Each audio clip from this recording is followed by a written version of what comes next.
a little bit of background information about us is that Mike is head of the Human Dimensions of Natural Resources Department, and Mike met Laurie at the World Parks Congress in Durban in 2003, where they worked on and developed a resolution regarding human-wildlife conflict. They did a special session of Human Dimensions of Wildlife at the 10th anniversary of that, and looking at change over 10 years. And Mike knows Laurie to be a very successful fundraiser and program builder who's making a real impact on cheetah conservation in Africa.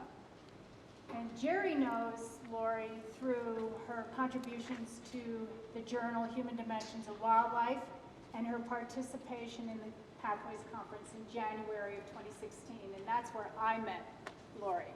So we're very delighted to have her here today.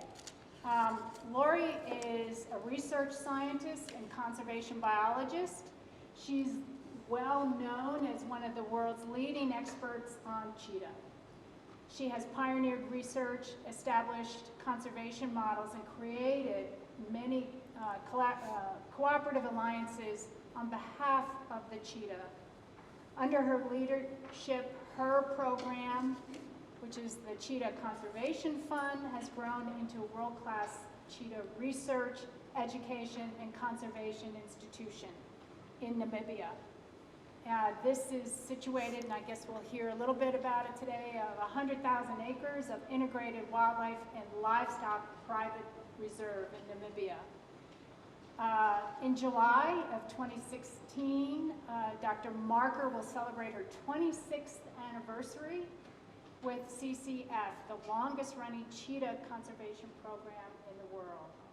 So please join me in welcoming Laurie Marker here today. Thank you, Pat. Thank you very much.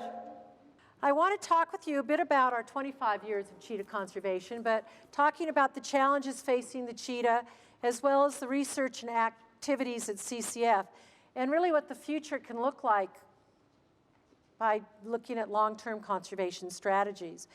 But cheetahs have been on Earth for a very long period of time, and I thought I'd start by sharing a really nice video with you about how cheetahs run, because they are the fastest of all the land animals and the most unique of all the 37 species of cats. They're also the most wonderful species of cat, but I have to let you know that I'm also very partial to them. But I think that you'll enjoy this video, giving you a bit of an idea of them running. It's better than my taking any pictures.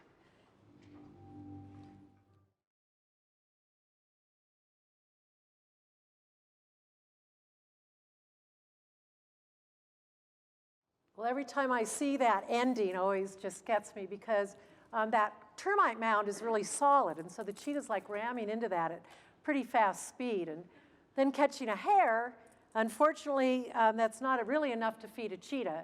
They are tidbits, which cheetahs like to catch, but in many of the ranges where cheetahs are found, that's really the only prey left for them, which isn't sustainable at all. It's a great video, so you can get it online as well. I think it's called Cheetah Running or Running Wild with the Cheetah. But it is much better than any kind of video that I could show you myself that I would take. But I'd like to at least give you an idea of how cheetahs live through kind of their natural history. And these pictures are taken by one of my friends, Susie Esterhaus. And it's a rough life. It's really hard for females in the wild. They can have cubs, a litter of up to 6, sometimes 8 cubs, usually 4 to 5 are average. But usually at about this age, which is about 3 months of age, the majority of the cheetahs might have about a 90% infant mortality, primarily in game reserves from lions and hyenas, which kill the young and steal the food. But even in birth, there's about a 25% infant mortality under the first month as well. But so if a female cheetah is able to actually raise a litter of cubs over this period of time, we call them super moms. And then they usually can get along quite well and have another litter of cubs and do great. But teaching the cubs how to hunt really revolves around trial and error. And this is a female that's looking at her cubs. The cubs are about 2/3 the size of mom, and that maybe at about 8 to 10 months of age. They start learning how to hunt at about that age, where the female will bring antelope back and to the cubs, and the cubs try to figure out how to trip their prey and how to make a kill. And they then start actually becoming quite good hunters, but they stay with their mom till they're about 16 to 18 to 20 months of age, at which point then they separate out. And as they separate out, the female cubs stay together within their mother's home range, and dominant males will chase out the young males. And the young males stay together in what are called coalitions. So brothers stick together their whole life. And the males are usually moved out, oftentimes a couple 100 kilometers, 100 miles or more away. And males spend a lot of their time marking territory. They urinate on trees, they defecate in trees, and that's all about scent marking what their home ranges and territories are. And it takes usually about 4 to 5 years till young males become dominant enough and are able to have a close enough home range or territory in order for them to start breeding. And this is usually about the age they start marking territories where their home ranges become smaller, at which point oftentimes human-wildlife conflict takes place. Cheetahs are really an important animal to the ecosystem. They maintain the short grass plains. They're also found in a variety of other habitats, usually open savanna lands, but also with thorn bush savannas. As they maintain the health of these ecosystems, they actually keep the antelope healthy by weeding out the slow and the dumb and the young and the old, and maintain the health of the prey population as well as that of the grasslands. I think that you guys have probably pronghorn antelope around here, and pronghorn actually are the second fastest land animal. And it is believed that actually cheetahs evolved out of North America into that of Europe and into Africa, China, Europe, and into Africa from here. And so that's why the pronghorn is actually so fast, but the cheetah is no longer here. Around 12,000 years ago, the cheetah actually escaped extinction from the Pleistocene, and at that point in time, the numbers became very, very small and then repopulated, but they didn't come back here into the North American area.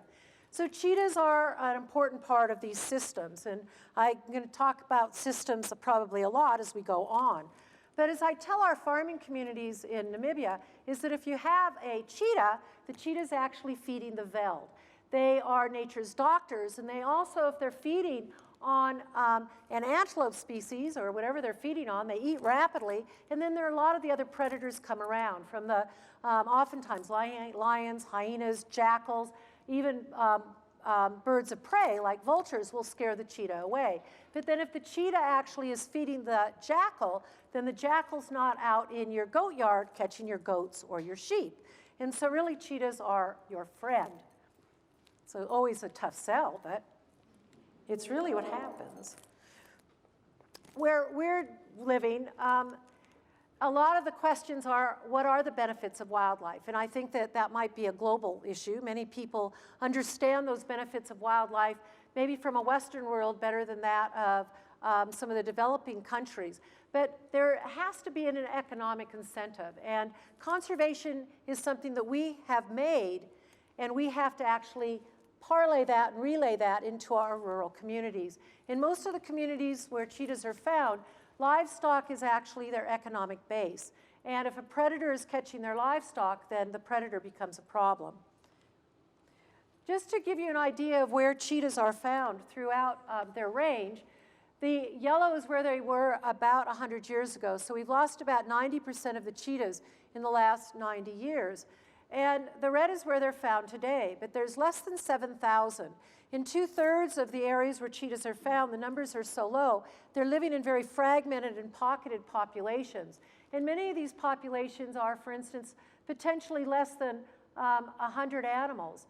And up here in Iran, the last of the Asian cheetahs, there are only about 70 cheetahs there, found in about 5 different pocketed reserves and not able to necessarily get to each other. I'm based in Namibia, And Namibia is a country that's about 2.5 times the size of California. It's very large and very arid. And our population there, we've been able to double. We've got about 3,600 cheetahs out of the world population. And there, next to Namibia is Botswana, and we still have a connecting population there. So Namibia and Botswana take and have about 50% of the remaining populations left in Africa. And then up in East Africa, where we do work up in Kenya and that of Tanzania, these populations are also very, very important. But throughout the range of the continent of Africa, there are less than 10 game reserves large enough to maintain a viable population of cheetahs. So the cheetahs that we primarily are dealing with to try to save them are outside of protected areas, which then puts us in conflict with humans. I'd like to give you an idea of what the world's going to look like. And today it was great talking to many of the different students and the professors, but a big question is, what will the world look like, and what will Africa look like in 10 years, 50 years, and 100 years? And what can we do now to actually make a positive change so that much of the wildlife that we are so engaged with will actually be on Earth? But we're going to see a population grow by almost double in about a 30-year period of time. Right now, about 1.1 billion people, and over 50% of that population are young people under 25 years of age. So the population is really going to increase. But not only is there a human population going to increase, we're going to increase those of the livestock. And that's where I think we can help with this interface to see if maybe we can have healthier livestock, less livestock, and get people out of the poverty issues that they're very much involved in. And in this picture, I show a young man who is not in school, and there's a number of young people here who you're lucky that you are in school. But these kids are oftentimes the herders, the ones taking care of their family's livestock. And then if you notice, there's sand on the ground there. There's not a lot of grass for the animals to eat. And so that's another big problem. When you overgraze arid environments, we end up with a lot of deserts forming. And in climate change days like we are today, we are seeing a lot more arid landscapes coming forward in many of these areas where cheetahs are found. So cheetahs are found in some of the driest lands. I won't come that close. Some of the driest lands and poorest areas throughout Africa. So the cheetah has a number of challenges, and I am not quite sure how I took on the big picture on trying to help save the world's fastest land animal, because I guess I just grew up as a real simple kid. I grew up in California, and I grew up on the back of a horse, and I always had a love for dogs and goats, and I don't know, are any other goat lovers in the room here? But good, I got a goat friend here. But my parents always told me, by having my own animals, that I had to be the one taking care of them. And if I didn't take care of my animals, feed them, clean them, that they were going to go away. That meant they might sell my horse, for God's sakes, or get rid of my dog. And no way that anyone would ever separate me from my animals. So I think that I just had this instinct of training that my parents basically gave me, this love for animals. Well, I ended up in Oregon in 1974 at a wildlife park that had just opened, and it was one of the few places in the world that had cheetahs, the wildlife safari. And I just happened to go there and said, you know, grew up on the back of a horse, was a vet tech, and next thing you know, I was running their animal clinic, and the cheetahs fascinated me, and I wanted to know everything about them. And as I wrote to people around the world, people would write back, and they'd say they have a very short lifespan, they don't breed well in captivity, and when you find out something about the cheetah, let us know. Well, great, let me tell you everything that I can tell you about cheetahs.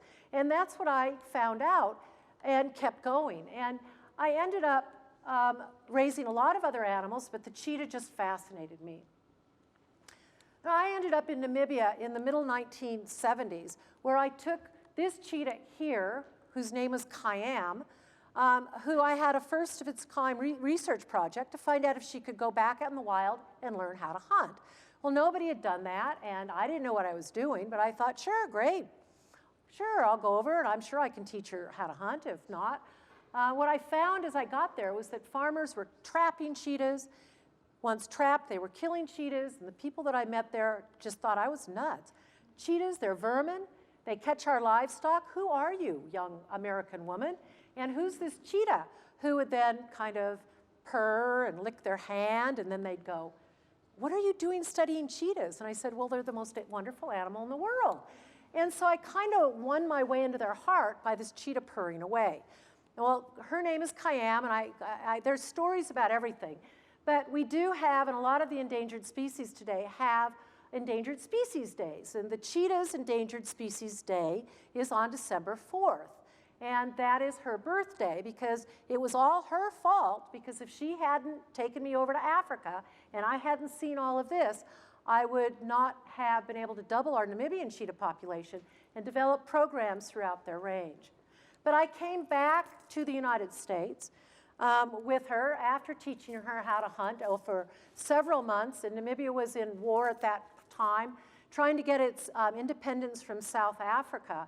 And as I came back home, I just started continuing back in my work and breeding cheetahs in captivity, and kept at the wildlife safari, but I got very involved in research.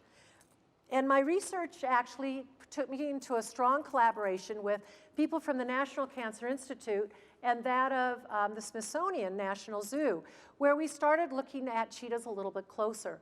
And as we first started looking at their sperm under a microscope, we found that, oh my, about 70 to 80% was abnormal sperm.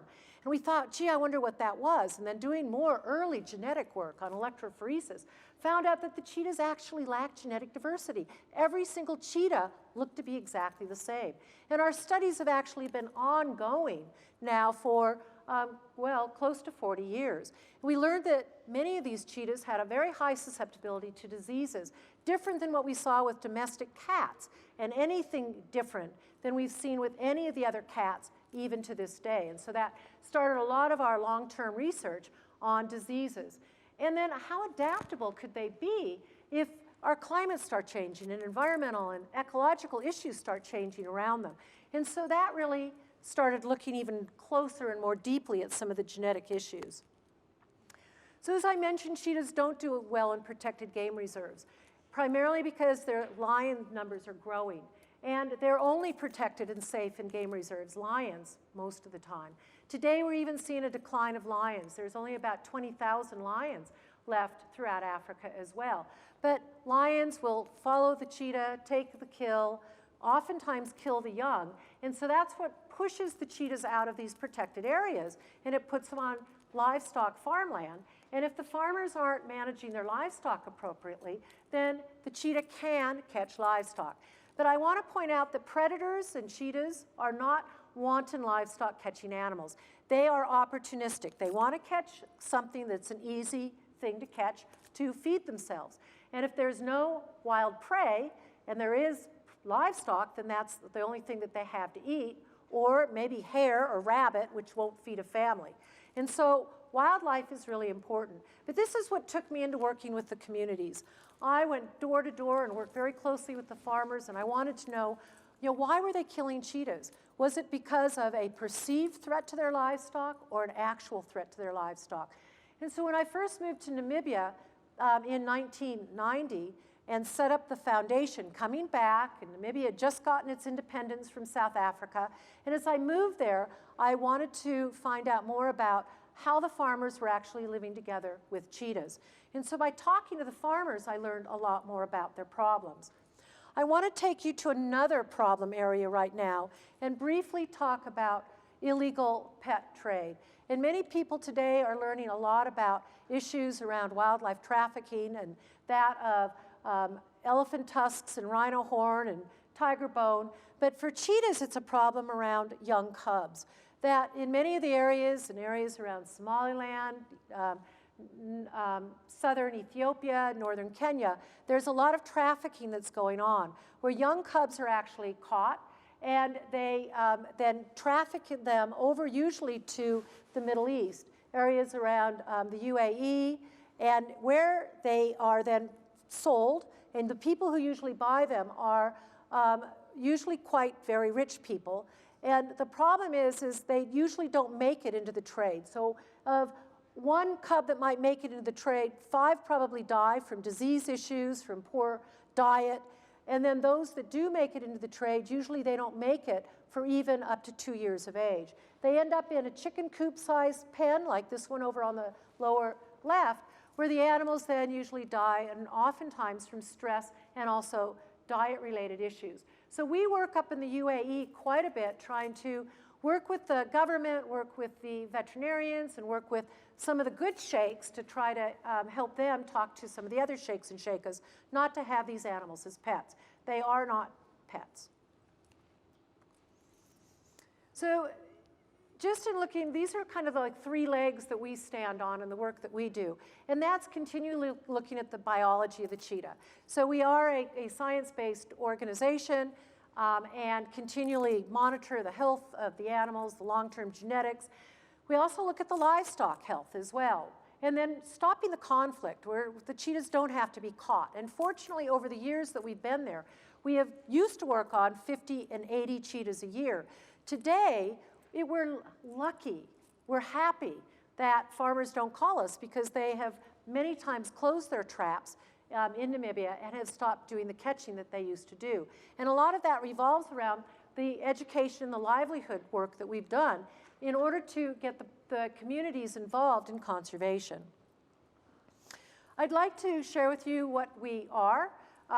When I was going door to door and I had a Land Rover and got to meet the farmers, they kept saying, well, you know, just don't go. You should just learn how to live here as a farmer. You'll find how tough it is, and then you maybe won't like those predators so much. And I said, well, you know, I'm an old farm girl. I love my goats, and you know, I think that, you know, we bonded quite a bit over that issue. But then they said, and I would always ask them, well, what's it going to take to actually save the cheetah? You know, they're living on your land, and what do you need? Because we can, you know, I want to help you. And they said they wanted to know more about livestock management, wildlife management. They wanted to know about the ecology of the cheetah, how it lived on their land, and they wanted more environmental education. So they basically laid out my programs, of which we are still working on. And so we set up a research and education center. And we are now, we are on 100,000 acres. We are a reserve. We are a non-fenced area. We believe in what are called conservancies. And from that, we're a model farm. We've got a goat dairy. We raise livestock guarding dogs. We have a habitat restoration program, and I'm going to talk to you about all of those different interlapping programs. And we're also open to the public. And we get thousands of school children that come through us each year. We get a few thousand tourists that come. We are open, and everybody can come and join us. But with that, we get people who are studying cheetahs and other large predators from around the world that come to CCF and work with us. And that's pretty exciting. I'd like to show you the area that we've worked within and kind of how this work has gone. The black dots up here on this map on the left are where all the farmers we went door to door and talked to the farming community and found out about their farming systems, where their water was, where their wildlife was, what their grazing looked like, how they managed their livestock. And then the red dots were where cheetahs were trapped on the farmlands. And from that, we asked then if we could come and collect blood on them, anesthetize them. Over the years, we convinced them that we wanted to tag the cheetahs, release them back out into the wild with radio collars on. And from that, this map on the right shows all the different points of where we had long-term radio telemetry studies, and then we went down and we ground truthed the land, looking at what the habitat looked like, again, working with the farmers to understand what the land was like and the wildlife on there and how the cheetahs were living. So we really engaged the farmers in this program. And getting their hands on the cheetah, where they just, you know, shot them and buried them, all of a sudden they were looking in the mouths and helping me collect blood, and with it they really started getting engaged. And we'd put a collar on and they'd start saying, oh yeah, I'm now finding out where the cheetah is moving on my land. And that, I think, was a really important part of the work that we were involved in. Not all the cheetahs were able to go back out in the wild, and a lot of the animals that were caught, and out of it, I think 2% of about 900 were caught catching livestock, and that was very eye-opening to the farmers. And of those 2%, either they had a medical problem, broken teeth, broken bones, or they were young orphan animals.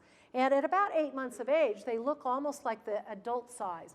And with that, they still can't go out into the wild at that age because they live with their mom until they're about 18 to 22 months of age. And so we ended up with 1 or 2 cheetahs here, 1 or 2 cheetahs there, and they have a lifespan of about 15 years. And now, 20-some years later, we have 35 orphans that are at the center right now. But we've been able to release some of the animals that had come in at, let us say, 8 months of age through reintroduction programs. And we've been able to put about 50 cheetahs back through our reintroduction program. But these cheetahs have been an important part of the ongoing research that we've done to help our colleagues who have cheetahs in captivity keep those cheetahs healthier through large enclosures, proper diets, exercise, looking at diseases and stress factors. And so those have been all the different aspects of the work that we've done. And then our reproductive research continues because we still wanted to know more about how cheetahs actually breed and what their problems were. And so with some of the reproductive work, again, our colleagues have been that of the Smithsonian over the past couple years. We've worked with some colleagues from the vet school here as well. But we've done a lot of looking at disease.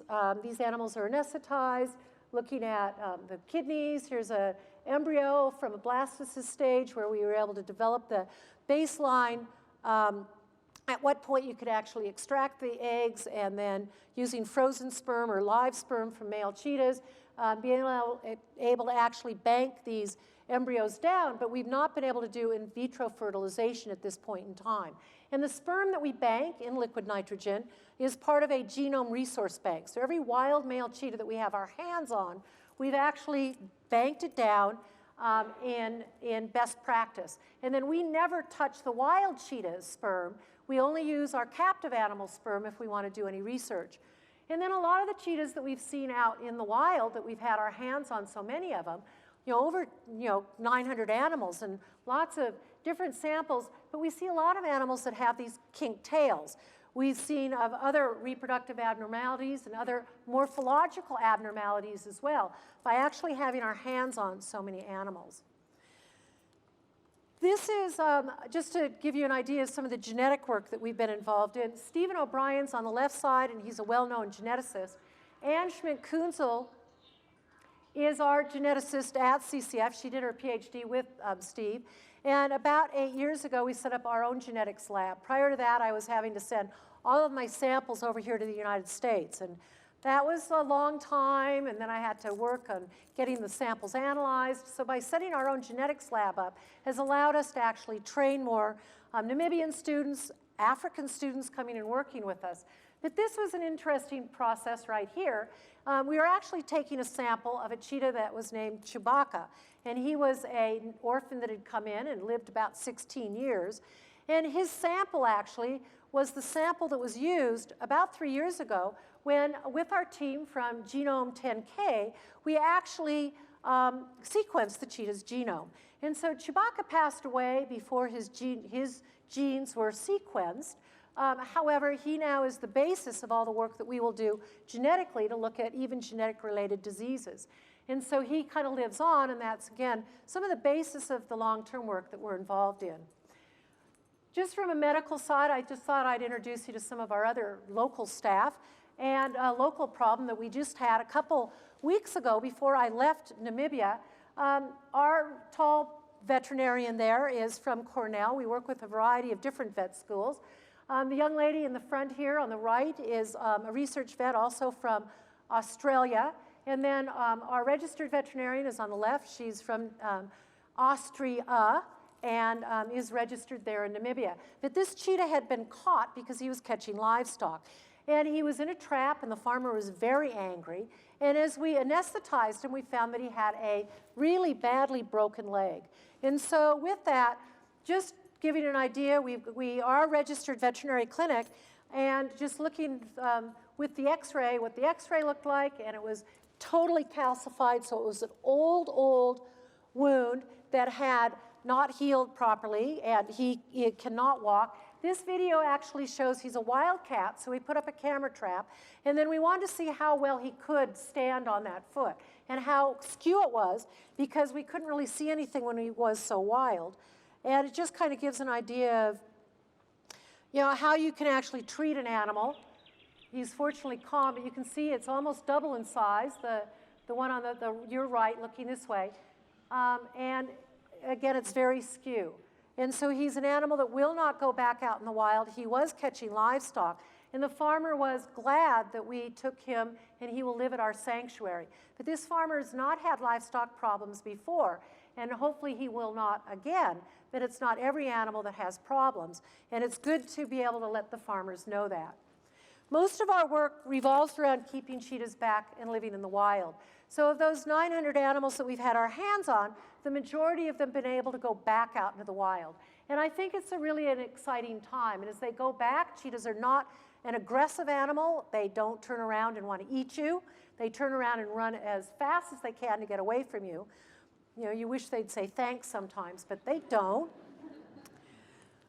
And we use now satellite collars, and this is what kind of a close-up picture. It's kind of cool of the cat coming out of a trap. We just have a stick there to make sure that the cat doesn't come towards us. But that's what kind of the cat looks like with the collar coming out as he's being released back out into the wild. And then just to give an idea of what some of their home ranges look like, and this is part of a long-term study. We actually looked at this. We had collars on and tracked cats for about 15 to 16 years. And the map actually shows that, I like the red one that's sort of in the middle, and that's covering about 20 farms. And each one of those farms is about 10,000 acres. And so they have huge home ranges, larger than most any mammal that we've looked at from our collaborative research with other mammal biologists worldwide. And so with that, you start looking at what kind of these large habitat, large landscape type management approaches look like. And so they have home ranges of average of about 800 square miles. And their system is interesting because unlike other large carnivores or predators, usually it's a male that's covering multiple females. But with cheetahs, we find that it is females covering multiple males' home ranges. And the males' home ranges are smaller. Females can be up to 10 times larger than that of a male's home range. And what we've also seen within this is that it is a matriarchal society where the female's home range sort of shifts. And it moves every time she kind of has a litter, brings her litter around this area. The females stay within her home range. She shifts over a bit. The young males move out a couple hundred kilometers away. And then the males do stick together. But I think it's pretty interesting just to see that that is so different in how the males are, and that the females' home ranges are so large. Cheetahs go to what are called marking trees. In Namibia, they used to be called play trees. The farmers used to think that the cheetahs would go there and play. But they aren't. They're actually marking territories. And males go there. Females go there to try to get their young to know where those marking trees are. There's a lot of scent. There's a lot of communication within the animals. And so we've got a really strong ecology team. And these are Louisa and Tarek. And right now we've got a really big camera trapping study going on in an area that I'll show you some pictures of one in our backyard. But we've now taken this in our backyard, which is about 300 square kilometers or miles actually, into an area across an entire landscape, which is now going to be close to about 2 million hectares. And out of that, then just how the camera traps work and how what we get out of those camera traps is very, very interesting, because we see a lot about how the cheetahs are using the trees when they're there, the dates, the times of the day.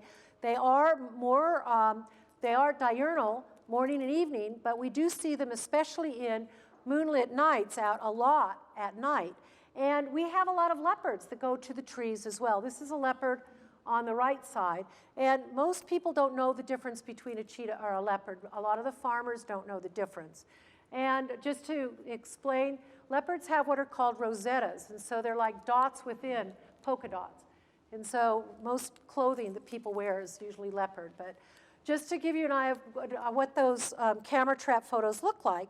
And then what we've done with those camera trap photos is we've actually, I don't see the slide that I want next on there. we've been able to, over long-term studies within our specific home range area, is to look at what kind of density is there. And so by understanding the different individual animals, and our studies have been going on with camera traps about 10 years, we've been able to see a density of only about 2 to 12 cheetahs per 100 square miles. And so with that, we know that they have very huge home ranges and live in very low densities. And so that is, again, extremely important as you start looking at how to figure out how to grow your populations as well. We use dogs in a couple different ways. Actually, I do have another picture of what I was looking for. It got twisted around. But I'll talk a second about the Scat detection dogs. We used to get our hands on a lot of cheetahs because farmers were opportunistically catching them. From that, we could do DNA analysis. From that, we could look at diseases. And fortunately, farmers are not catching so many, but we now want to still know the populations of the cheetahs around and the relatedness of them. And so we use detection dogs. And the dogs are actually trained to go find scat. And as they find the scat, they usually sit, they indicate, and then we'll pick the scat up and it comes into our genetics lab. But we can also use the scat for looking at what the cheetah ate. So we are ongoing prey selection studies. You wash the hair and put it under a microscope and identify that the hair, and again, most of what we find cheetahs are eating is wild game and not livestock. We look at a lot of parasitology, we look at hormones, but the map that I wanted to show you a second ago, which got twisted around, gives an idea of how we would grid out our mapping of the squares of what we'd put up with the camera traps. And then Mati Nkembwa is our chief ecologist, and he's been working with me for about 17 years. And he's also a forest steward, and I'm going to talk about our habitat program in a bit. But he does a lot of the training of all of our international and Namibian students as they come there. But this, again, is some of the pictures of what the cheetahs are looking at when they go to the camera traps and the play trees. And that allows us to come up with these density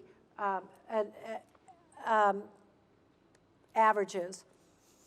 And then the scat will come into, from the play trees, the camera trap, and the overlapping it with the dogs, the scat detection dogs. We're actually able to then do sequencing of the scat that are in our lab. And again, this is Anne, who is our geneticist, and Fabiano. And Fabiano finished his PhD in population genetics a couple years ago. And he's the first Namibian, actually, that's gone through a population genetics PhD. And he's now teaching at our University of Namibia and sending his students down to us, doing a lot of the work together we're now working up in Angola together. And he is Portuguese by birth, or Angolan by birth, and speaks Portuguese. And then we've also been taking our studies up into Angola, which is a country that has been pretty war-torn for a number of years. And we're starting to get some of the Angolans wanting to come down and work in collaboration with us as well. The sequencing, though, shows a fingerprinting and of what we can come up with the scat. The upper left is a different picture than the three on the right here. And with that, we do know that they're brothers, and so we're able to actually come up with oftentimes relatedness within our population as well. So cheetahs do need large land, and a lot of their land has been fragmented. There's been, throughout their habitat, we've seen about close to 20 countries in Africa where the cheetah has become extinct in the last about 50 years. And there's areas that want to bring cheetahs back. There used to be cheetahs in India. They thought that maybe cheetahs could go back into those areas. There's a lot of politics involved in it. You have to have prey. You have to have livestock. But we also have looked at ways that you could actually wild cheetahs that could be successful as well. So we've had about 50 cheetahs that we've worked for about now 8 years and putting them back. And in the area that is yellowed here, the cheetahs have been extinct in the southern part of Namibia for around 60 years. In the southern part of the area, it was mostly sheep farms. And some of these sheep farms have been bought up, and they put wildlife out there. And with the wildlife numbers growing, then they said, well, we also now want to actually start putting predators back in. So we started this program 8 years ago, and we're able to reestablish a population of cheetahs down in the southern part of Namibia, and those animals now are starting to spread as our word continues to spread about maybe sheep farming in an arid environment may not be the best place. But out of that, some of our other reintroduction programs have taught us some really interesting things, like where do cheetahs actually give birth? And this is a female of cheetah who gave birth up in an area that she's overlooking a huge area. This is kind of all of our land down here. So 100,000 acres of land. She's on a little vista overlooking it. And within this is where her nest was right here. And it's pretty exciting, and they're tucked away in here. And no wonder farmers fortunately don't get to see them. And we do know that there's leopards that can cause problems to them, or baboons that can cause problems. But this is a rewilded cheetah that now has raised her cubs at this point to almost 8 months of age. And that reintroduction and rewilding, and she's very wild, so that those cubs can actually be successful. We've been able to show that the ways to do it. And it's not a short and easy process. I know there's rehab. You don't just bring them in and let them go back out in the wild. But there's a very long-term monitoring program to try to get the cats back into the wild. This is another cat, and she actually, the cubs there, I think, are about 6 months of age. She is a bit habituated, not very, but she knows our truck because she grew up at about 10 months of age at our center, and will come where, this is with a pretty long lens, but the cubs don't want to come anywhere close. And those cubs then are the ones that can be successful. She's teaching them how to hunt. And in that rewilding, it took us about 2 weeks for her to start learning how to hunt. And so it's been a very interesting process to actually start monitoring how that rewilding process has worked. And we've had multiple cats now that have had cubs. I want to talk some about our kind of the human-wildlife conflict issue and how we think change can be made. And that change, I think, really has to involve humans.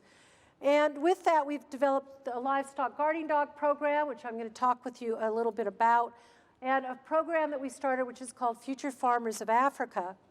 And Namibia is very well known for our conservancies. And our conservancy actually are integrated programs of livestock and wildlife, where then predators can actually live within. And our habitat restoration program, and then more about the program around education. But we use and breed Anatolian shepherds and Kangal guarding dogs, and they're a dog that comes from Turkey, and they've been used in Turkey for around 5,000 years. And they're a large breed of dog. They bark very loudly, and basically what they say is, I'm big, and I'm here, and this is my flock, and if you're going to deal with my flock, then you're going to have to go through me. And I'm a nice, gentle dog when I need to be, but I can be extremely aggressive and dangerous. So they're almost about the same size as a wolf. That's why they've done well in Turkey for so many years. Cheetahs are not an aggressive animal, so they don't want to get hurt. If they get hurt and their body gets hurt, they can't hunt. That's the same way it is for all the different predators. But we have been, this program has been ongoing for about 22 years, and we see about an 80% success rate from the farmers that have the dogs. They are not losing livestock. And so it's really, really exciting to see that. We breed the dogs, and we've had about 600 plus puppies born. Next year, we're probably going to have about 50 puppies. We've got a breeding program where we've got 15 breeding dogs. We've got the older dogs that have to stay there. We've got a large herd of goats and sheep, up to, I think, about 300. And the puppies are born within the goat yard. We breed our females every year.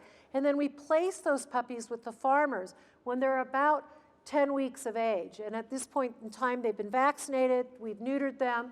The farmers have gone through training programs on how to care for the dogs. And the black marks up there and are where we've placed the dogs, are all the marks that are on there. And that area is, again, about the size of California. And as we place the dogs, we try to put litters into an area. So we will check them at 3 months, 6 months, at 12 months, at 18 months, and annually thereafter to make sure that the farmers are doing okay, the dogs are doing okay, and keeping us engaged with the community, because it's not just about the dogs and the livestock, it's really about them and their systems and how they're doing. So the dog program has gotten us into a lot of different communities. Our Future Farmer of Africa program, I think, is really, really important because we actually have started working with the farmers over a number of years. Now, this has been going on close to 10 years on looking at healthier livestock. And if you have healthier livestock, their value of their livestock can be greater, and they can have less livestock. And then by working with the farmers, we keep encouraging them to learn more about how ecosystems work and how they're involved with it. And trying to develop skills into, small-scale businesses, whether it maybe is a goat cheeses or maybe other aspects of other processes in small-scale businesses, selling their livestock at the right time, but actually managing their livestock with predators on the land as well. And we've put over 4,000 people through these training programs where it started at week-long programs at our center, where now we've gone into many of the communities. And in last year, we actually went in 8 communities on a monthly basis for a year and actually worked with close to 2,000 people in those communities, and they knew that we were coming every year in this farmer training program. I want to talk for a second about our collaborations, and Kenya has been a long-term collaborator, and this is Stacy, where are you? Thank you, who was actually a Peace Corps volunteer in Namibia back in the early 1990s, and she was in our town of Ochibarongo.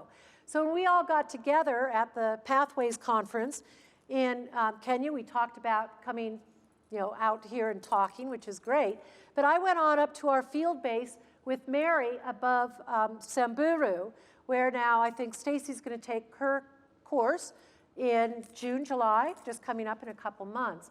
And this is what it kind of looks like out there. And Mary has taken our program, so we've brought people from 15 different cheetah range countries and trained them at CCF in the human-wildlife conflict side, the ecology side, the Future Farmer of Africa side, so we could put these programs into different countries. And so this is a community that we're working with, Mary's community, and this is the chief, the guy in purple.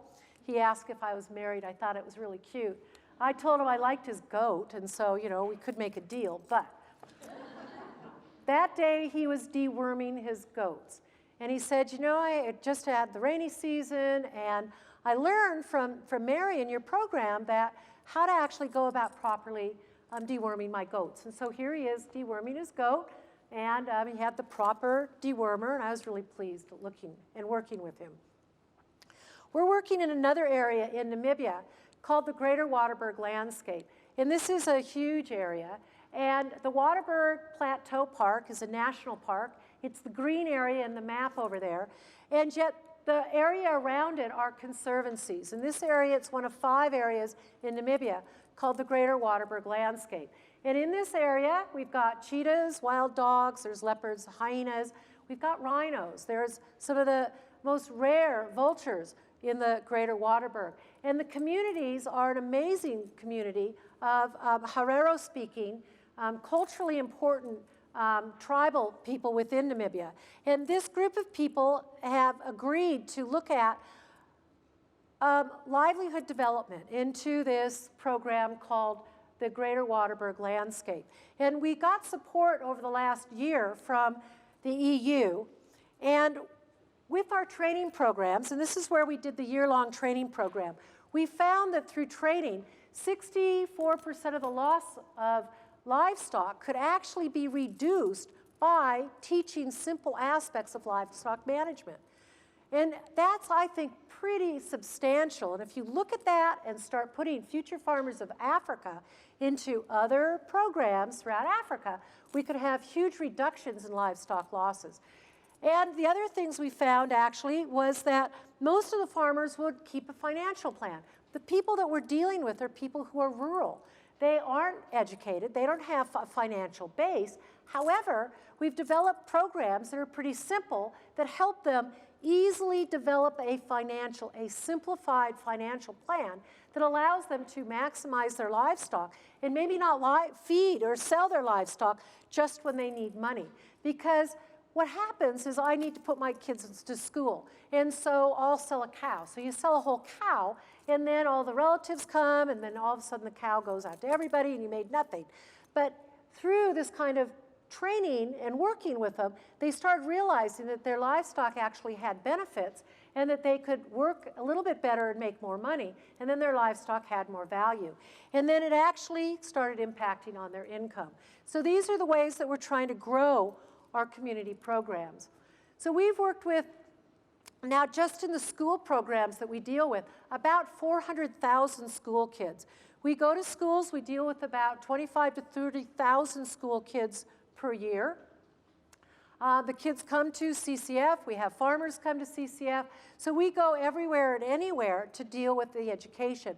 And I'm going to say the impact of that, I think, was pretty interesting. I didn't know this, what it was going to look like 25 years ago.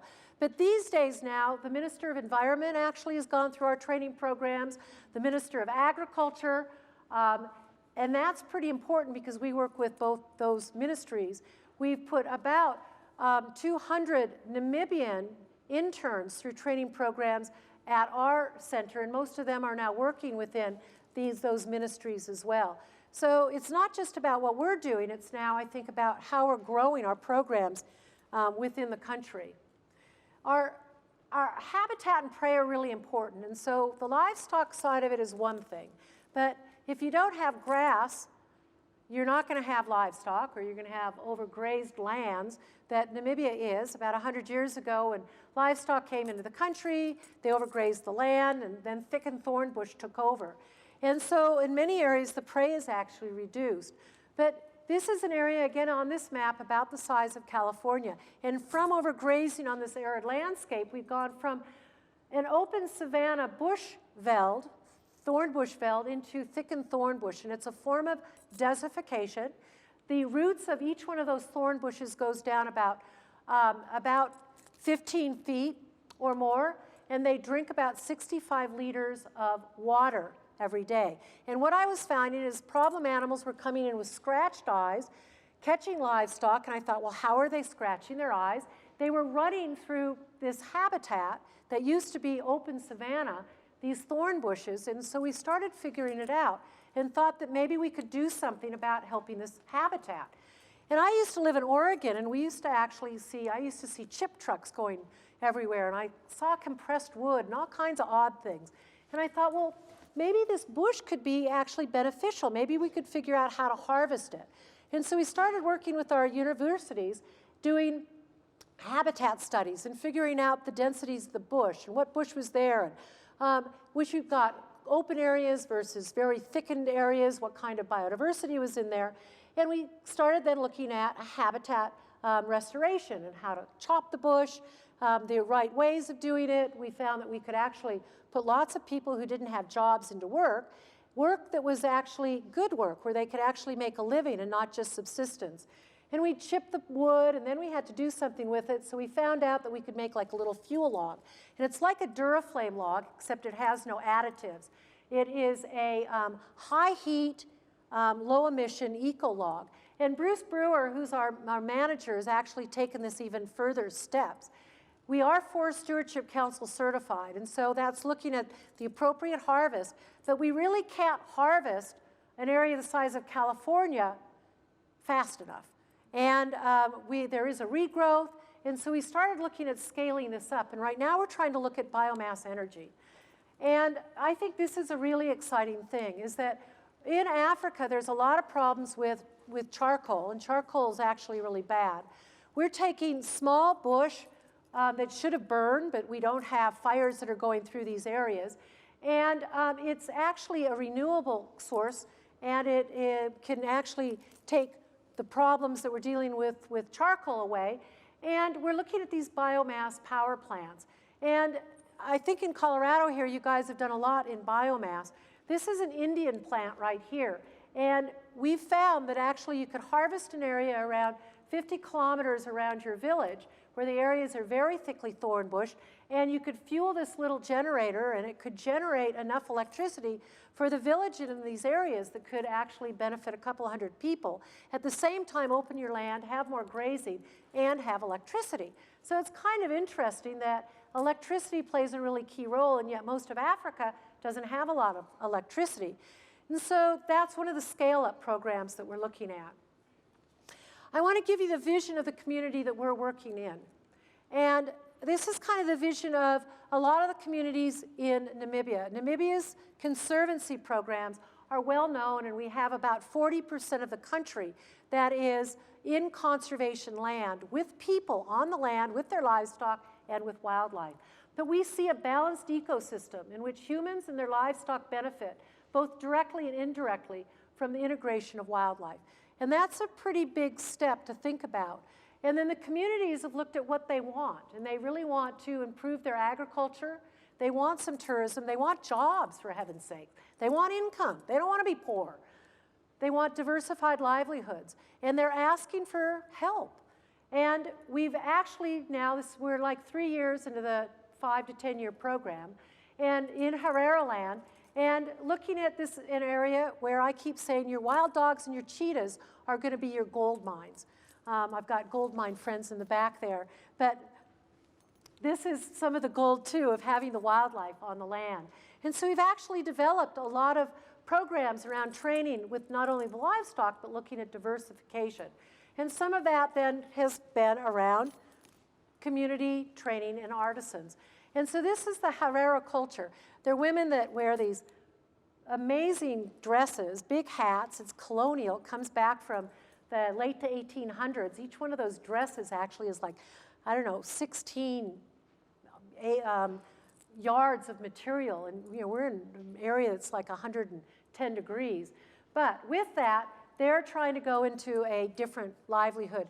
And as we started working with the women, and the women have great skills in beading, that we started looking, well, maybe we can get these beads.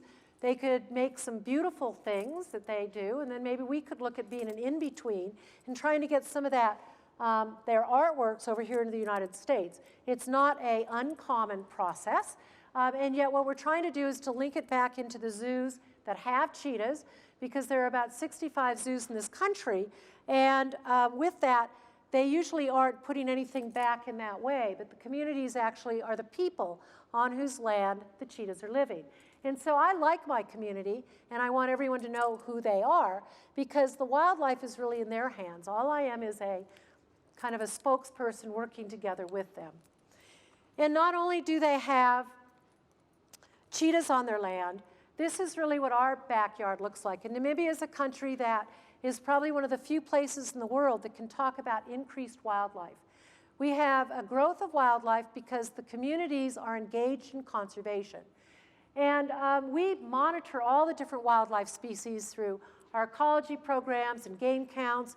And we are a sustainable use country as well. And we think that that's an extremely important part of seeing the growth of our wildlife populations.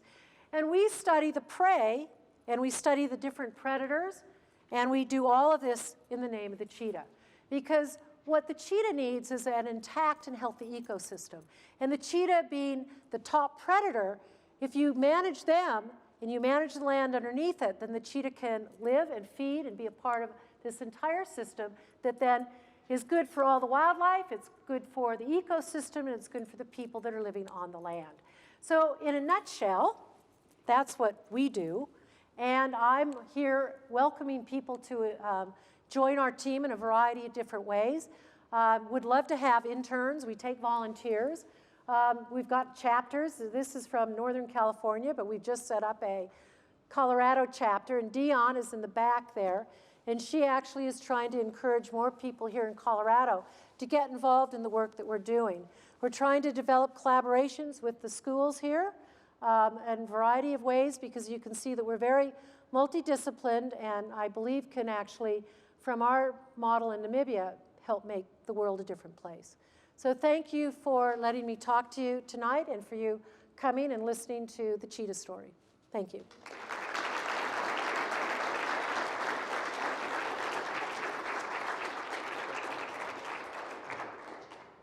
Questions, anyone?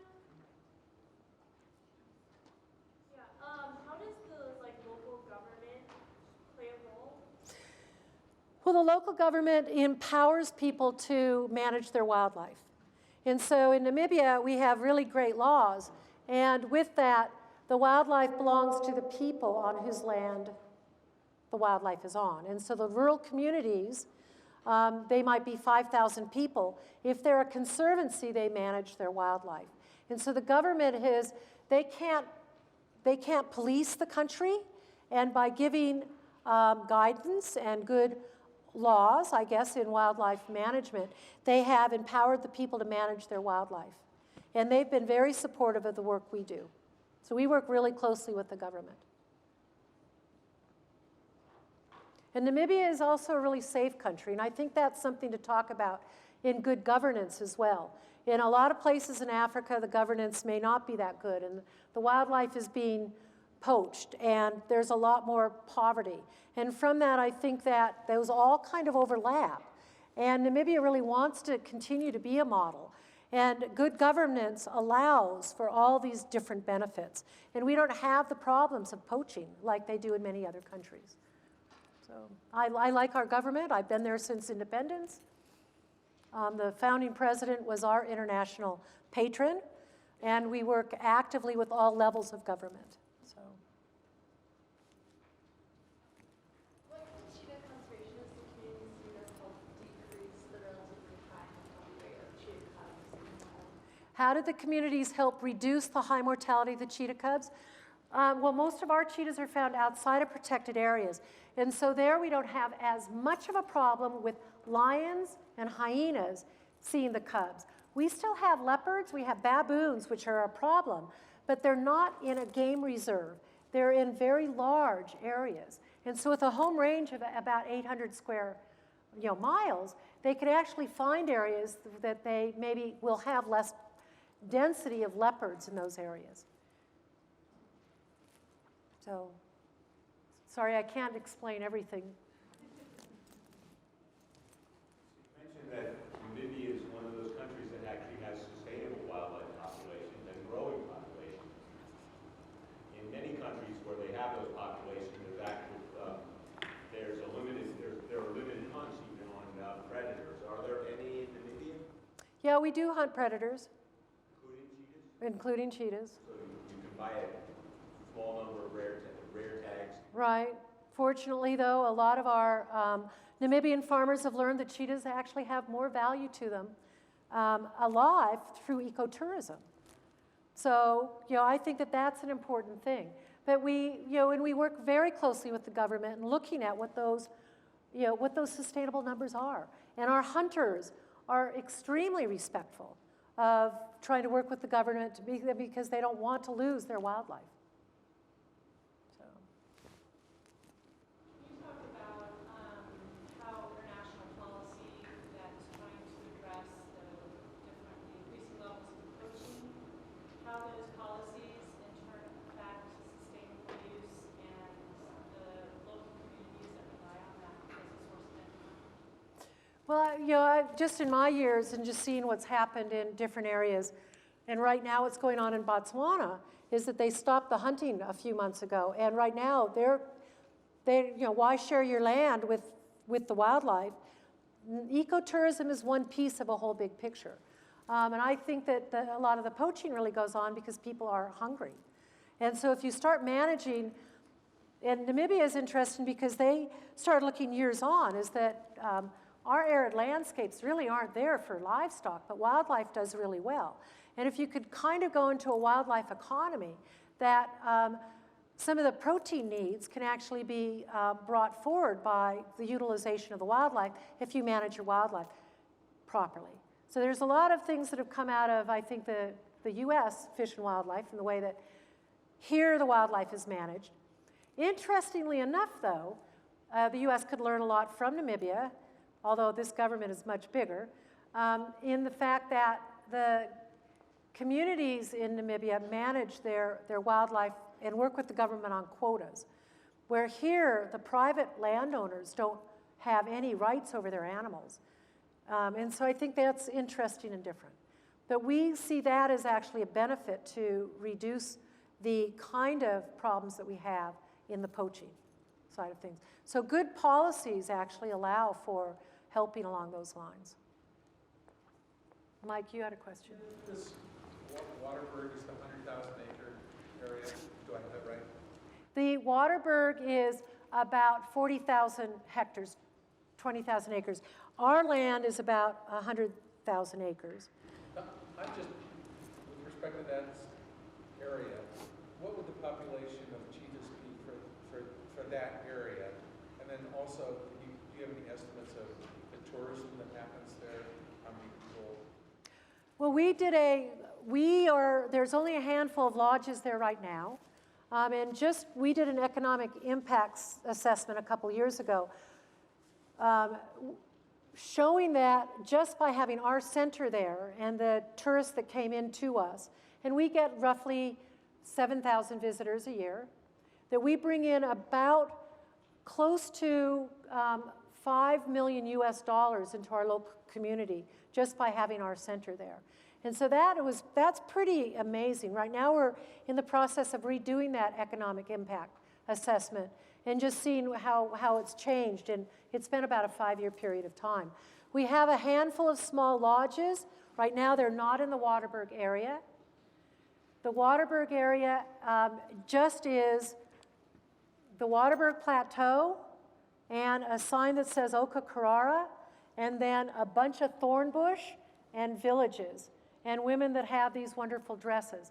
And they're trying to figure out how, they are trying to figure out how to and where one would put, a campground, how to appropriately do it. As we talked, I think, earlier, these are people that have never seen necessarily, white tourists. And then how all of a sudden do they come into that region and, they're pretty respectful. So how do you go about doing that in an appropriate way? Some want it. The others are saying, well, what does that mean? And that does put in economic benefits into the communities by, right now, a lot of the people are working at other local lodges, and so they're away from their families. So there's it's interesting to kind of look at what those things are.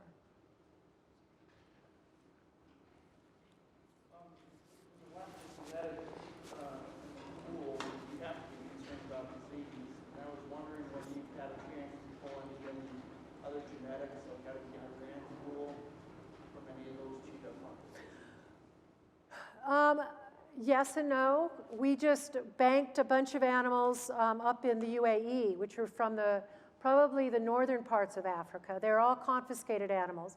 We've tried to train people, but it's very difficult. A lot of people don't want to just bank the sperm.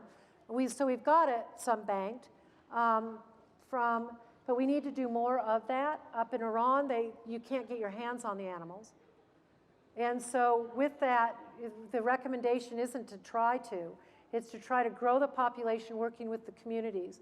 And we've done a lot of training with the people from Iran. We've had over 40 people from Iran come down and work with us at our center in some of these training programs that we put people from the other cheetah range countries through. And so they've actually developed a really successful community-based program as well, working together and then looking at camera trapping and knowing where those animals are. But those issues around growing those other populations that are low are really going to be difficult because the populations are so small. And the governments have to also buy into some of that as well. So it goes into a lot of political things that are going to be the ramifications of some of these small populations in the near future. One more question and then we'll wrap up. I was wondering on your land, 100,000 acres, do you have to put a lot of effort into managing the wildlife, or is it manage itself at this point? Do you have to introduce more antelope? Well, since we set it up and we've purchased several pieces of land since, we are managing a lot of our wildlife. We brought in springbok into the area. We're an open system, so we're a part of a conservancy, so we're not fenced. We have, and it's allowed by working with our neighbors, we have huge herds of oryx that come in, hartebeest that come in. And the way we go about managing is by doing ongoing game counts and understanding what our trends are. and knowing the different times of the year that the wildlife are breeding and when they're coming in, and then working together with our communities around to understand what the right offtake would be along those lines. Cheetah don't hunt anything larger than a springbok, do they? What's that? Cheetah don't hunt anything larger. Oh, yeah. In Namibia, they hunt quite large game. They will hunt female kudu, nearly year-and-a-half-old male kudu. They like, the females like the younger one as well. They can hunt oryx, hartebeest, full-grown hartebeest, 2-year-old eland. So they can catch quite large animals. Females usually like steenbok dikers, the young of the larger prey, but that's their main wildlife. Okay, we have to wrap up because they're going to kick us No, out. there's a little girl that says something. So, I'll talk to you guys later in the back. How are you? Come up here and say hello. and thank you. And This is one of your students here doing her master's degree from Namibia, and one of my students. Yeah.